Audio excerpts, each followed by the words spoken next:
Let's take a look at replacing the EGR cooler on this Ford 6-liter Powerstroke diesel engine. Now, we've already gone ahead and removed the turbo to do some other work here. So if you're in question about that, refer to our video on how to remove the turbo. But we're getting down close to it. We need to remove the alternator here, and we're also going to remove the intake manifold, which involves releasing some of this piping here, disconnect fuel lines, etc. Once we get the intake off, we're going to go ahead and install a brand new EGR valve on this truck while we're at it. So let's start getting some of the stuff out of here. We'll get down to the intake and you can see how we get the intake out. Alright, so we've got the alternator out of here, disconnected the EGR valve, the throttle body. We've actually removed the 4 bolts holding the throttle body in place. If you look at this throttle body here, this is actually a dummy unit. There is no throttle plate in here. Some of these early 6-liters had that. Later ones, they incorporate the throttle body in there and they close it a little bit to get a little bit of vacuum to help with the EGR flow. This one doesn't have it, so don't be surprised if you pull your throttle body out, there's no throttle plate in there. So then we have to remove the fuel lines off the filter housing here. I'm going to crack this cap open on the oil filter housing.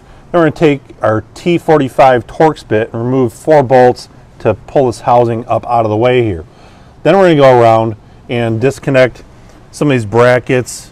We've also got the map sensor hose connected to the intake here, and we're going to pull some of these other accessories off, and then we're going to be ready to remove the intake.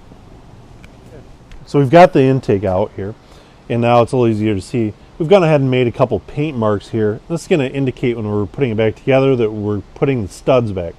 A lot of these were just bolt holes, but some of these are where we've got a heat shield or a ground wire for the FICM actually goes on the back here. So we're going to put our studs back in there. Now you can see we've got our new EGR valve. It's just 2 bolts. We'll pop that back up out of there. And then we've got our new cooler here, which is going to be removed by the 1 bolt right here. And then we've got a couple on the underside there. So we'll swap that out. Of course, our new cooler comes with the hardware, gaskets, seals, etc. Now this is going to go over to the oil cooler, and then we're going to have a seal back here as well. That all comes with a new kit. So let's start tearing into that. Swap out this EGR valve in the cooler, and we're going to be ready to install again. All right, so we've got our intake manifold here, and we've got it flipped over upside down. We've cleaned the surfaces, got a gasket installed here, installed the O-ring, installed our special tube that goes into the oil cooler, and you'll see that we've lubricated this quite well. We're now going to be able to install these on here. We'll mount that. The mounting bolts coming up from the other side are going to thread into this cooler. That will hold it in place. Then we're going to go back to the truck, and we're ready to install this manifold with our new cooler back on the truck.